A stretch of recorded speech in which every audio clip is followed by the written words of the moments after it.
Our presenter today is Jolene Wolf. Jolene is a certified diabetes care and education specialist and has been a clinical dietitian at Mary Relief for 32 years. She received her bachelor's degree at Marycrest College in Davenport, completed a dietetic internship at ISU, and received her Master of Public Health degree from Des Moines University. Jolene lives in Ames with her husband, Ray, and her favorite activity is spending time with her granddaughters, Lydia and Sylvia. Please welcome Jolene. Thank you. It's always a pleasure when Vicki invites me to come and share a topic with you. With the pandemic, it kind of messed up everybody's lives for a little while, and so I actually did this presentation 3 years ago, and there were a lot of people who weren't able to come because we filled up quickly, and so Vicki asked if I would present it again. Last time I was able to use the kitchen in one of our classrooms and was actually able to prepare some things while we were doing things. So instead of that, since I don't have a kitchen today, I have asked Chef Chris to prepare a couple of things, and so we'll have some samples a little bit later in the presentation, a couple of things that I'll talk about that he'll make for you. So I'm very grateful to Chef Chris for being willing to do that for us. Your mother told you to eat your vegetables, right? My mother told me to eat my vegetables. We hear over and over again how important vegetables are. We need to eat our vegetables. If you think about any of the famous diets that are out there, the trendy diets, whether it be the keto diet or the Mediterranean diet, the Weight Watchers diet, the DASH diet, if you think about all of those, none of them really limit vegetables, at least not the non-starchy vegetables. So they're pretty much okay on any of the diets. So that means they're pretty important. In fact, if you think about the DASH diet, that stands for Dietary Approaches to Stop Hypertension. So that tells you that vegetables are important in health, and because that's one of the most evidence-based diets that's out there right now. So there's all sorts of reasons why we should eat our vegetables besides that reducing risk for hypertension. Decades of research has been done on people who eat vegetables, and over the years, what they've found is that people who eat vegetables likely reduce their risk for heart attack and stroke. Seems to be protective against at least some forms of cancers. It can reduce the risk of obesity, and because obesity and type 2 diabetes are best buddies, also reduces that risk of type 2 diabetes. We talked about the blood pressure. Even can reduce the risk of kidney stones and bone loss, so that's that osteoporosis, and helps reduce excess calorie intake. If you think about if you're eating using what we call the plate method, which is what we use when we teach our folks with diabetes how to eat. We teach them to eat half their plate with non-starchy vegetables. That's a lot of volume without very many calories, so it crowds out a lot of those higher calorie foods that can contribute sometimes to excess weight. So that brings us to, since we know we need to eat vegetables, how many do we need to eat? This is actually from the Dietary Guidelines for America. And since I'm in a primetime presentation, I think we can skip right on down to the 51 and over categories. It tells us that women 51 and older should be eating 2 cups of vegetables a day, and men 51 and over should be eating 2.5 cups of vegetables a day. And some of you are thinking right now, that sounds like a lot of vegetables. But as we go along and talk about how to incorporate them and how to make them, I think that you will enjoy eating that much.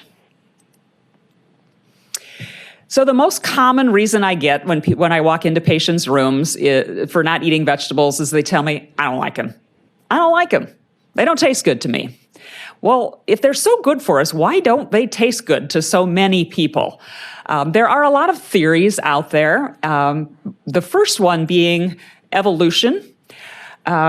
If you think about caveman running around trying to get his nutrition in, it was really hard to get things like fat and sweets because with fat, that basically came from animals and you had to hunt them and butcher them and do all sorts of things to get that fat. And if you think about the sweets, I'm thinking honey. They had to get into the hives and risk getting stung by bees. So nature made it so that our brains really, really wanted us to get those things, because if we didn't really want them, we were not going to put that much effort into going and getting them. Where vegetables, if you think about plants, they grew all over the place. We could be lazy and get them, so we didn't have to have that necessarily that craving to get them. So the next theory was that there are toxins. If you think about vegetables, they can have a little bit of a borderline, especially as they get more mature, a borderline bitter taste to them. And there's some theories out there that say that bitterness is a very low-level toxin. And if you think about kiddos that you've known, taste is very intense to them. Kids don't like a lot of things that we like later on as adults because they taste so intense. So that may be nature's way of protecting the kids with the smaller bodies from some kind of a toxin that might have been out there, where an adult in a larger body, even if they had a little bit of toxin, is going to deal with it just fine. So that may be one of the reasons they don't taste good, especially to young kids. Then there's tolerance. If you think about the first time that you maybe took a sip of your mom's coffee when you were a little kid, or the first time that you snuck a sip of grandpa's beer when you were a kid, and it didn't taste very good to you, did it? It was like, whoa, why do adults drink this horrible stuff? I'm never going to drink this. But how many of us now enjoy drinking coffee, maybe enjoy an alcoholic beverage occasionally? We decided we wanted to like those things, and therefore we developed a tolerance to them. And so this is something that you can do with vegetables as well. And then the last item is storage. As vegetables are stored and become more mature, they can develop a more bitter, intense flavor, especially if they're stored next to fruits that put off a gas that can cause this rapid ripening. And we'll talk about storage a little bit more later. So if you don't like vegetables or don't like a lot of vegetables, it would be wise to choose the ones first, if you decide you want to like them, that are more palatable. So there are 4 ways to start doing that. First one would be to start with baby vegetables.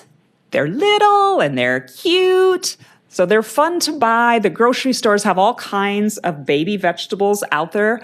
I think about baby carrots, but there's all kinds of other ones. The turnips, there's little zucchinis that you can get, little baby Brussels sprouts. The benefit of baby vegetables is they haven't developed that super intense flavor that vegetables get as they mature, so they're naturally a little bit sweeter. Another benefit of baby vegetables is because they're small, they're easier and quicker to cook, and they tend to have a thinner skin, so you often don't even have to bother to peel them. So those are great ones to start with. You want to definitely avoid the bitter vegetables if you're just getting started, because a lot of them, particularly I'm thinking of like the cabbage family, the cruciferous vegetables, the broccoli, the cabbage, the Brussels sprouts. I love them, but they do tend to have a stronger flavor until you're used to them.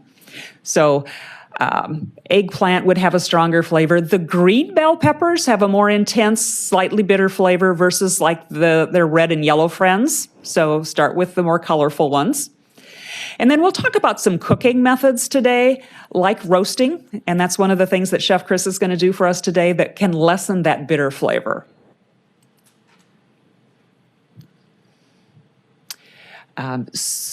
You want to try maybe choosing the sweeter vegetables instead of those bitter ones that we just talked about. I already talked about like the red and yellow peppers are sweeter than the green ones. And the orange and dark yellow vegetables, the squash, the pumpkin, the carrots, sweet potatoes, those are naturally sweeter. And then there are vegetables that aren't necessarily sweet, but they're just mild. They don't have a lot of strong flavor, like green beans, the yellow summer squash, peas, beets, like iceberg and romaine lettuce, the less green ones, where the darker greens, like the kale and spinach, have a more intense, maybe more slightly bitter flavor, the radicchio. So we want to store those vegetables correctly. Remember in the beginning I said if you store them next to fruit, you can run into some trouble because fruits like apples and bananas will put off a bit of an ethylene gas, which makes those vegetables ripen faster. So there is a reason that your refrigerator at home has a vegetable drawer and a fruit drawer. It's because you ought to keep them separated. Particularly those cabbage family vegetables can become problematic if they ripen too fast. They can actually get kind of mushy. So even not only their flavor, but their texture and color can be affected. When I did this presentation 3 years ago, I had a person who was offended when I said they shouldn't put their tomatoes in the refrigerator. Tomatoes are best stored on the counter if you want them to be super flavorful. They also can get mushy and mealy, and their flavor can be affected in the refrigerator.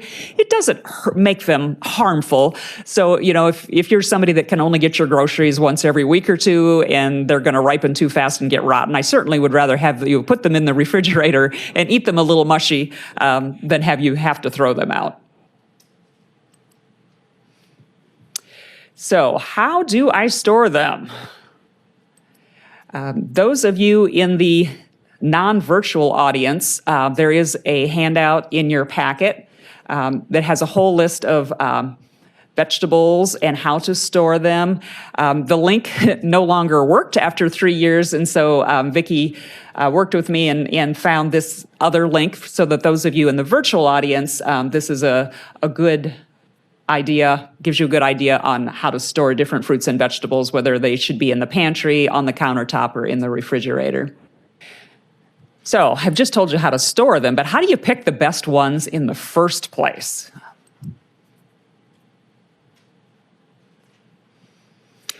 So again, there is a handout for those of you here in the live audience that goes through this whole list and talks about different vegetables and how best to store them. For an example, it talks about asparagus. If you're going to buy asparagus, you would want to choose firm, smooth, bright green stalks with compact tips, not tips that are falling all over the place.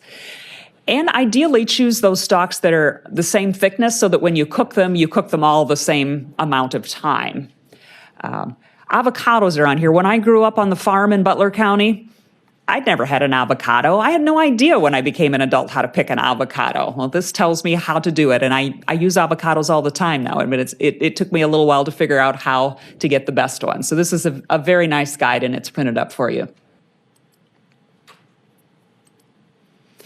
Okay, so we've decided how to pick them, how to store them. Now we want to eat them. So we're going to go through some preparation methods. I do have a couple videos I've included since you weren't able to watch me cook anything. There is absolutely nothing wrong with dipping your vegetables in ranch dressing or putting cheese sauce on them. But that's how you can get your vegetables down and you can afford those extra calories, go to it. But I just like to have you think a little bit outside the box and try some other methods that maybe you hadn't thought of before. This time of year, we've got the farmers market still around. Always vegetables are best picked ripe and prime in their season. Here in Iowa, unless you've got a greenhouse, though, we don't have the luxury of getting fresh from the farm vegetables all year round. So make that produce manager at your grocery store your friend, and you can find out, even if the product is from Venezuela, what's at its prime peak right now and what would be good and how to choose that. Then they can help you with that. And then investigate these new cooking methods. I don't have an air fryer. I run into a lot of patients when I'm in the hospital that do. You can cook vegetables in an air fryer, and they tell me they're very good. You can saute vegetables, and it doesn't have to be in just oil or butter. It could be in a wine or a chicken broth to give it some more flavor. And then, after today, if you decide I don't like any of these cooking methods, you can just disguise that taste with some herbs and spices. Think about the flavor profiles that you like. If you like Mexican flavor, you might want to use some cumin or Tabasco, roasted red pepper. If you enjoy French flavors, maybe throw in some tarragon and a little olive oil. If you like Indian flavors, maybe you want to put some curry on them. So don't be afraid to experiment with different urban spices just to put on your vegetables. And then if you're still not convinced that you can actually eat a vegetable whole, you can hide it in your favorite foods. You can grate carrots and other vegetables and put it in your meatloaf. You can cut up zucchini and other vegetables and put it in your spaghetti sauce. You can blend them in the smoothie. It doesn't have to be kale, but carrots and other vegetables work well in a smoothie. And a lot of people that say they don't like vegetables will eat vegetables in soup with other things because it takes on the flavor of the soup. So we talked a little bit about herbs. Fresh herbs like cilantro, basil, dill, and mint, those you can use fresh and raw, just sprinkled over your vegetables. Things like, I like this one. They put this in order, didn't they? Parsley, sage, rosemary, and thyme. And oregano, basil. They're best actually cooked with your vegetables.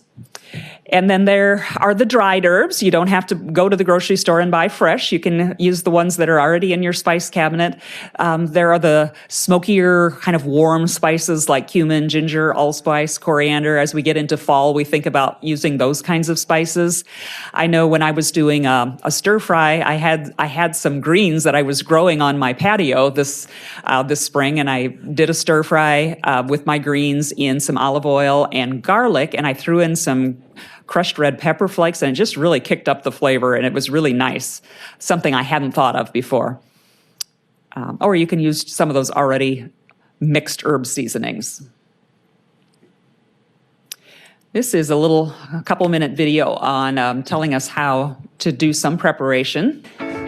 Vegetables are good for us, but they don't exactly tantalize your taste buds. Want your veggies filled with flavor as well as nutrients? Food blogger Joni Simon has 4 ways to make your veggies taste better. Number 1, massage your greens. Leafy greens such as kale tend to be a bit dense. Is there a way to soften them up a bit? Absolutely. What we want to do is massage our greens. Fancy. Soak your greens in touchably hot water and massage them for about 2 minutes. It's going to do a really great job of breaking down those cellular walls, just to soften it up. Is the pressure good for you? Rinse in cold water, dry off, and you've got yourself a more cushy kale. That is actually softer, right? That's a neat little trick. Number 2, hate rubbery veggies? Bake with a cooling rack. Use a cooling rack in the oven when you roast it. Elevating veggies means they are evenly cooked and don't get soggy. First of all, we can see it's not evenly cooked. Now this one you can see it's evenly cooked, and there's definitely a little bit more of a texture to it. It's just the right amount of texture. Number 3, use oil wisely. Fat is definitely flavor, but you don't want to overdo it. Too much oil gives you heavy and unhealthy veggies. I mean, look at it, it's like mush. A good rule of thumb is 1 tablespoon of oil to 1 pound of vegetables. That's enough for a light, even layer of oil for cooking. That's perfect, right? It's got a nice firmness to it. Yes. A nice flavour from the oil. And finally, to make your veggies taste better, add fruit. Now, it's been surprising to see a lot of vegetable recipes include sugar. Yes. Now, I don't want to add sugar to my meals, so Right? what can we do? A little bit of natural sweetness from fruit. Try roasting apples with Brussels sprouts or carrots with oranges. Just straight from nature. Vegetables you don't have to pay me to eat is what's on the lowdown.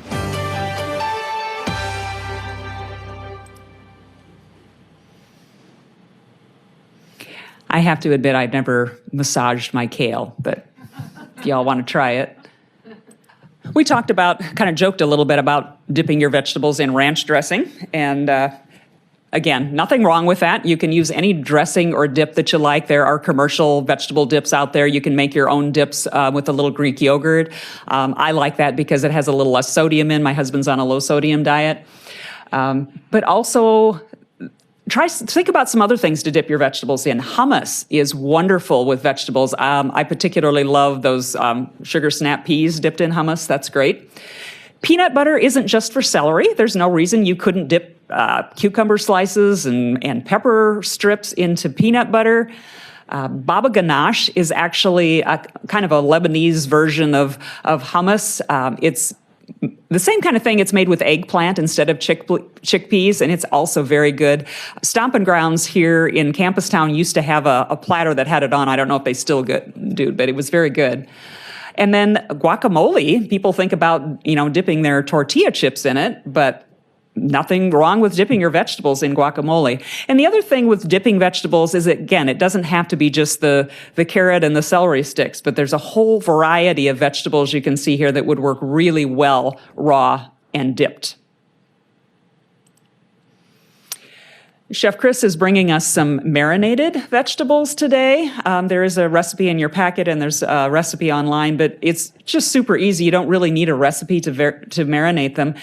Marinade is simply a seasoned sauce. You need salt, fat, and acid to help those vegetables soak up the sauce, and it's typically a ratio of 1 part acid, 1 part oil, 2 parts aromatics, and those aromatics can be garlic or herbs or whatever flavor profile you like. Typically, use a vegetable oil like an olive oil, either vinegar or a citrus juice as your acid, and then a little bit of salt. And then add whatever herbs that you like and marinate for 30 minutes to an hour. It's not like meat where it takes hours to soak it up. Vegetables, if you marinate too long, can get a little bit mushy. But there is a basic marinade recipe here in your packets and online here.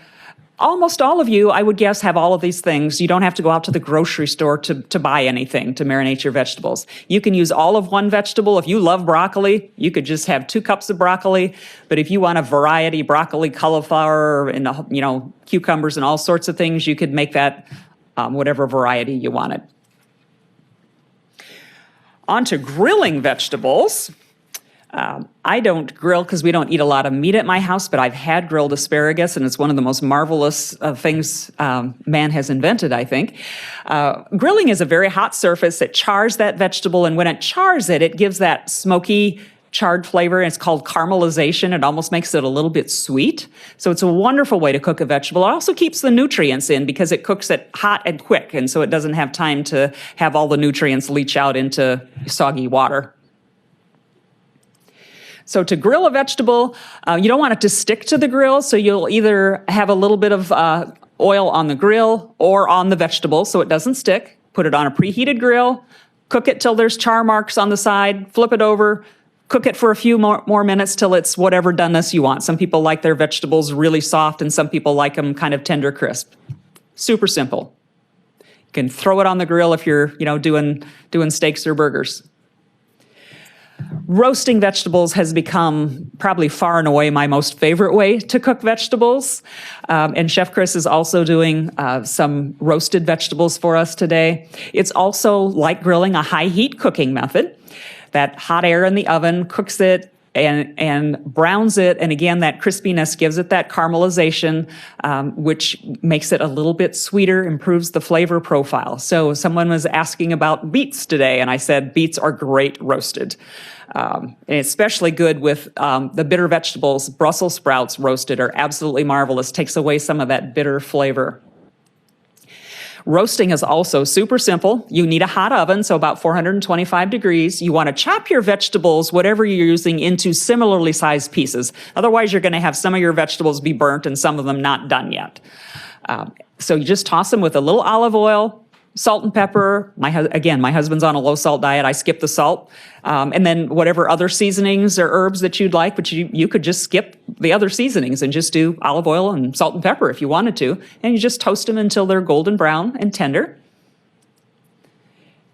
And this is a 5-minute video that I thought was worth showing. And it shows multiple ways to roast your vegetables in different recipes that I thought some would be more labor intensive than I would want, but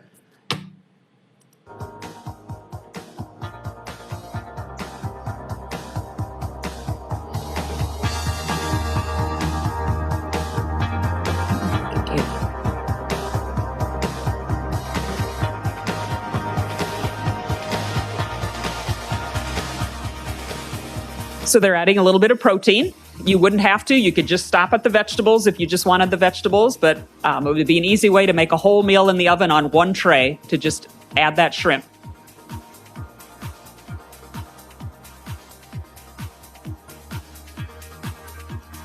And you'll notice that they made their own dressing. If you wanted to make it more simple, you could buy a bottled dressing. You wouldn't have to make your own.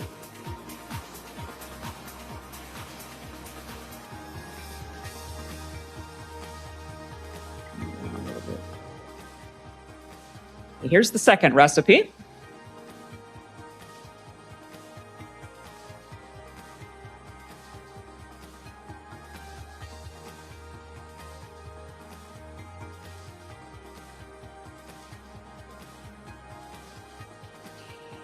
And they're using some quinoa to put with this. You could just buy one of those little microwave packets of brown rice or whatever grain. It wouldn't have to be something that you'd make from scratch if you wanted it to be quicker and easier.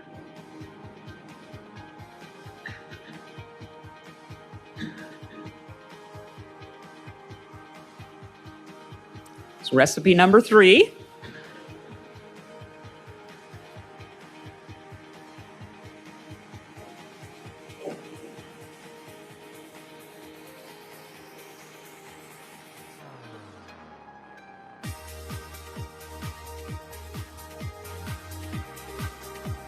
And again, they're adding a little bit of protein to make it a whole meal, but that would be optional if you were just wanting to roast the vegetables.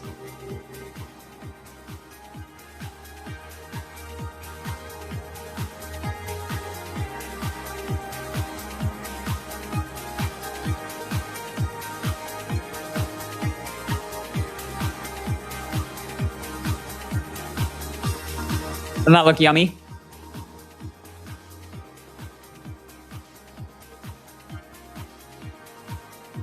And we talked about how wonderful roasting is for Brussels sprouts. They did cut them in half because they're a little large to roast. I've done this particular recipe with slices of yellow summer squash, and it was also really good.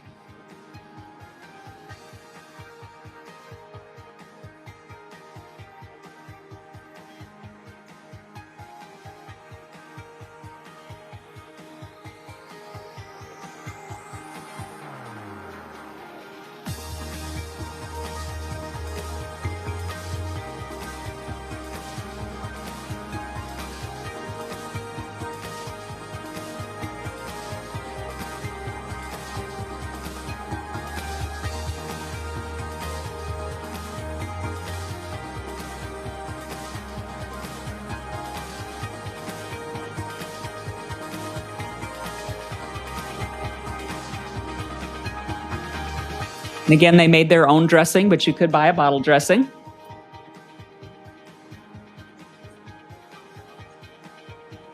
Sure, yeah.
And they're basically making kind of an avocado dressing. Again, you could purchase some guacamole or an avocado dressing if you wanted to save some time.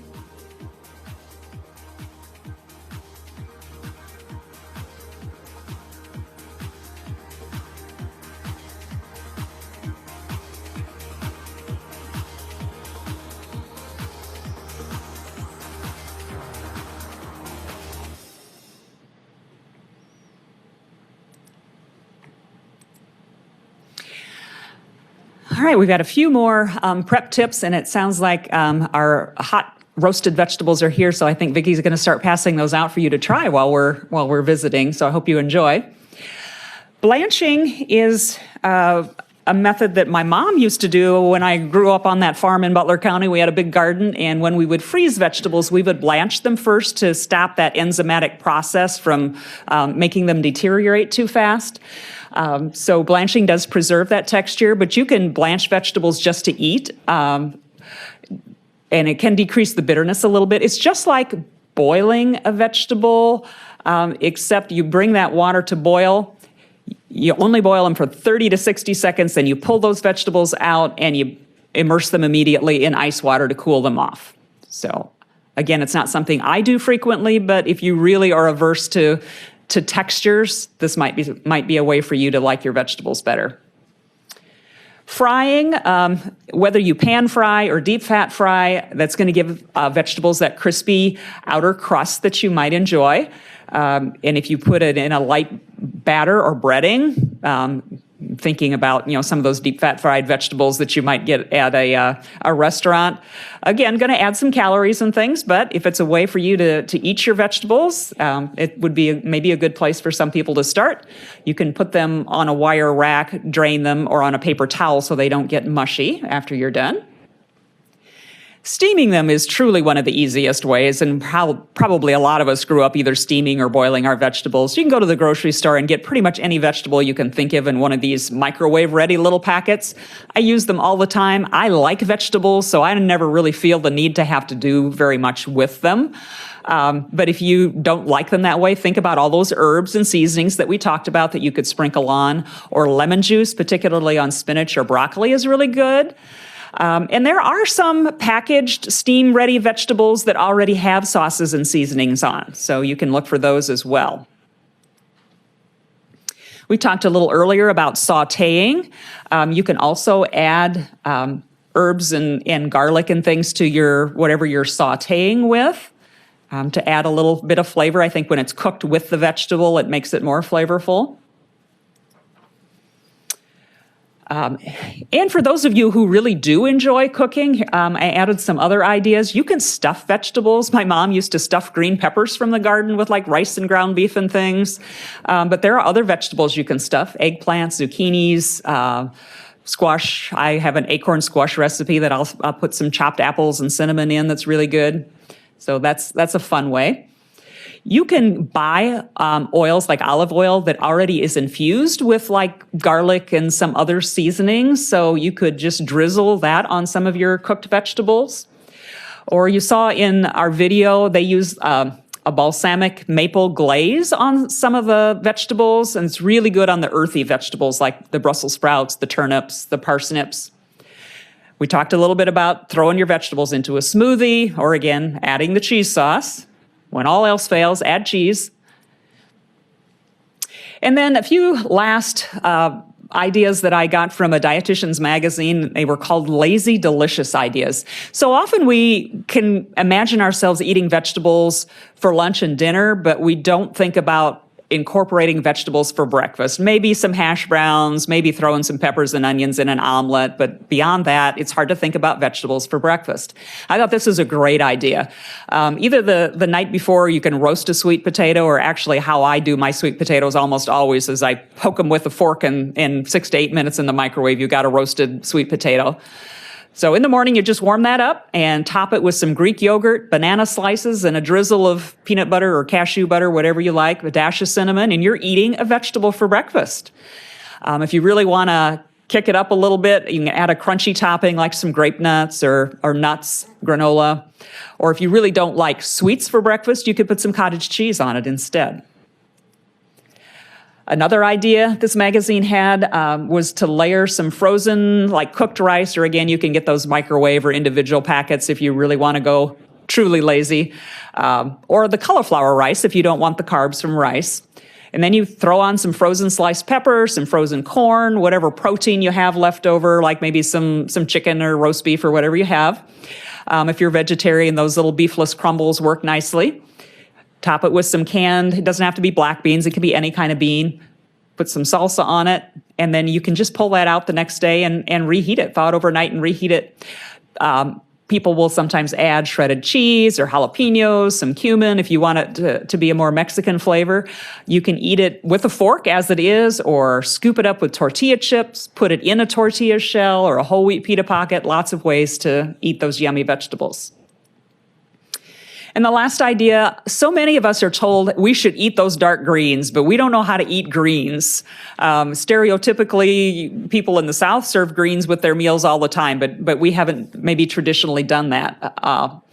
So in a deep skillet, saute some onion in oil. Add a couple of cans of diced tomatoes, a couple of cans of those garbanzo beans, or they're also called chickpeas. Simmer it, and then just throw several handfuls of any type of chopped green, spinach, kale, Swiss chard, whatever you have, whatever you like. Cover it and cook it till it's wilted, and believe me, that doesn't take very long with the greens. And then simply serve it over some prepared rice, or if you want some protein in it, you could put some cooked sausage or cooked chicken in it, make it more of almost a jambalaya type idea. You can use any kind of bean you wanted, any kind of green you wanted. Again, you could add a little onion and garlic, some red pepper flakes if you wanted a little more flavor profile. I have included references in your packets. And I guess now it is time for questions, and maybe a show of hands if ever for those of you who are enjoying the roasted vegetables. Thank you, Chef Chris. Yeah.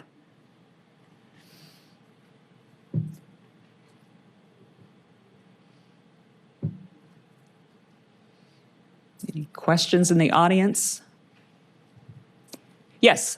How do you cook spaghetti squash? Oh, how do you cook spaghetti squash is the question. I have done that.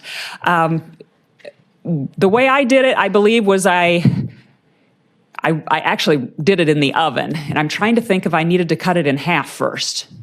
I think I did it, and then Yeah, and you put it face down, and then it just steams done. Yeah.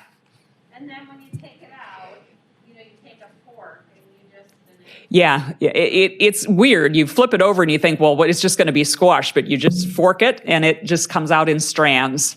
I've seen you can put it in the microwave if you stick it first. You would definitely need to poke it like you do potatoes or sweet potatoes if you did it in the microwave. But most of them are quite large, so you would have to have a smaller one probably to be able to put it in the microwave.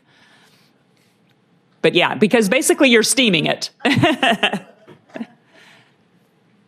pull up some recipes for you on the internet.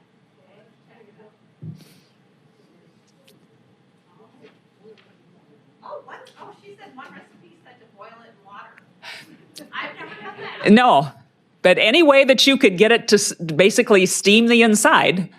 I have cooked, my favorite way to cook butternut squash, actually, or an acorn squash, I've done it that way too, is I just stick it in a crock pot and I put it in the morning and I come home and it has steamed itself done inside.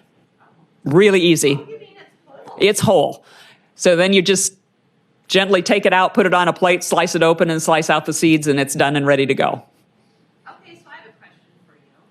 When it says, I guess usually it tells you how to cut it up, but sometimes I'm just like when it says 2 cups carrots, and I'm like, whoa. She's asking, how do you know when you're cutting up vegetables, if it says 2 cups carrots, what's going to be 2 cups carrots? You don't really, unless you've cooked a lot and you can kind of eyeball it. If it's a recipe I think it's going to matter for, I will get out my measuring cup and throw the carrots in. Most vegetable recipes aren't super touchy with exact amounts, so that's a good thing about vegetables. Yes? This recipe listing the vegetables, it says to seed the cucumber. I always just eat the seeds. Is there anything wrong with that? The question is, there's a recipe and it says to seed the cucumbers, but do you really have to do that? I never seed my cucumbers. I'm with you. If you get a large cucumber out of the garden, though, the seeds will be a little bit more tough, and then you might want to scoop them out. But yeah, you certainly don't have to. I eat them as well. Yeah, I never have.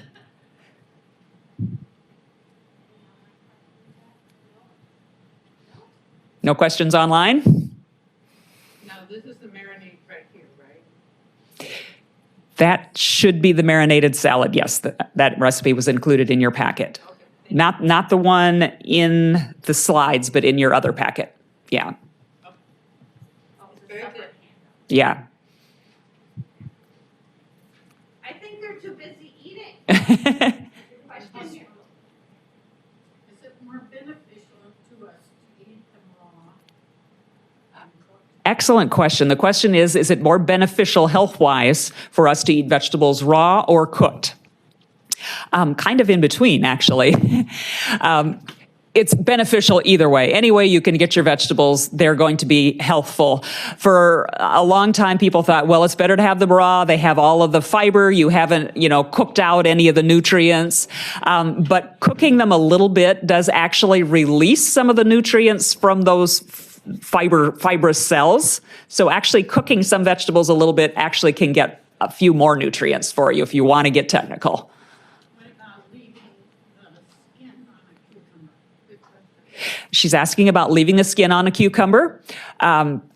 Again, if you get a fairly large cucumber, if it's been around for a while, they can get a little tough, and then you might want to skin it, but there's nothing wrong with eating them. I leave the skin on all the time. Yeah. So you don't lose any nutrients by taking their skin. Generally, a lot of the fiber is in the skin or the peel, so if you do peel that, you will lose some of the fiber. Yeah. But if the tough skin's going to keep you from eating it. Yes, you don't want the tough skin to keep you from eating it. So I'm not very picky with how it works for you. However it works for you to eat that vegetable is the way it should be done. Any other questions? Yes. What about canned vegetables? Good question. She's asking about what about canned vegetables? One of the floors that I cover is the medical telemetry unit, which means it's a lot of heart patients. And the first thing we tell people is to, not eat so many things from cans and boxes. Canned vegetables, most of them have a lot of sodium added, but you can get a lot of vegetables that are no salt added. So again, if you don't have any high blood pressure issues and you can handle that salt, there again, nothing wrong with those canned vegetables. They do tend to be, picked at their peak of ripeness, both the canned and the frozen. So they have been heat processed. You might have lost a little bit of nutrition, but you're certainly not going to lose all of it. So if you like the texture of canned vegetables, nothing wrong with them. Any other questions? Yes. My husband has low blood pressure. Do you have any recommendations for, his doctor just told him to eat more salt. It is rare that I say that, but I do have patients that do need to eat more salt because they have, especially if, it's that what we call orthostatic hypotension, where when you get up, you feel like you're going to pass out. Some of those folks do actually have to eat more salt. Yeah. You don't have any other recommendations? Is there a better? Get up slowly. That's what he does. Is there a better way to add salt into your diet? Does it? I know that I've had cardiologists tell people to sprinkle their plate with salt. So, certainly processed foods already have a lot of salt added to them. I hate to tell people to start eating a lot of processed foods, though, because again, they've had a lot of things added to them and, heat treated, and not that we don't all eat some processed foods, but I wouldn't eat processed foods just to get the sodium. I'd rather add the salt. Okay, tell everybody online what the question. Oh, the question was, she said her husband has low blood pressure, and so, is it okay to add salt to food, or did I have any recommendations on how to better that? And I mentioned that the cardiologists often will tell people to add salt. The latest thing is sea salt, which doesn't have the iodinization in it. So what is your recommendation on that? Do you really need that iodized salt? The question is about sea salt. The sea salt doesn't have the iodine added to it like the table salt does. A lot of people think that sea salt has less sodium and is healthier than table salt, which is actually not true. ounce for ounce, it has the exact same amount of sodium in. It's just a bigger crystal, so teaspoon for teaspoon, there's more airspace, so you might get a little bit less sodium that way. As far as the iodine, we don't see a lot of goiter anymore, and what I have been told is that our food supply comes from such a vast area across the United States and across different countries that it's hard not to get the iodine that you need from the plants and foods that you're eating, because it's not just all grown in one area that might be poor iodine soil. Thank you. Yes? You deliver? Sometimes I wish I had more. It's just my husband and I at home, and sometimes I wish I had more people to come help me eat, give me an excuse to cook more. Any other questions? What's the second salad we're eating? There's the roasted vegetables, and then there's the marinated vegetable salad. And you said that recipe is?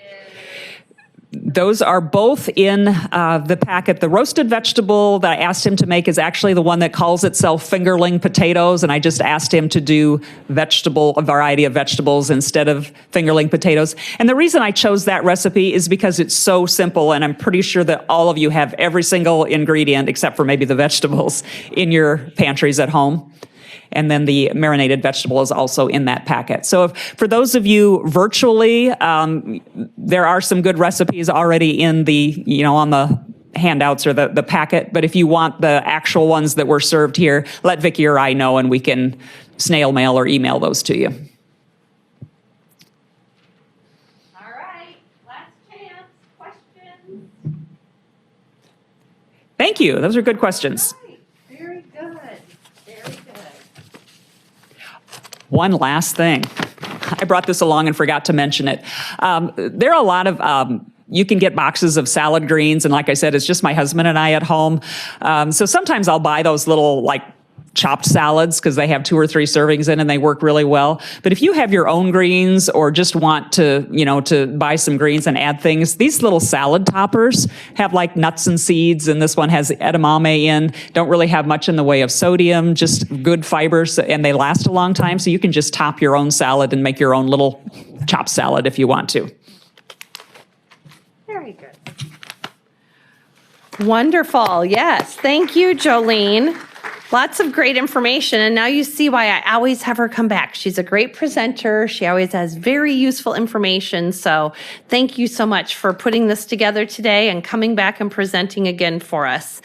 Our upcoming Primetime Alive programs next week, Tuesday.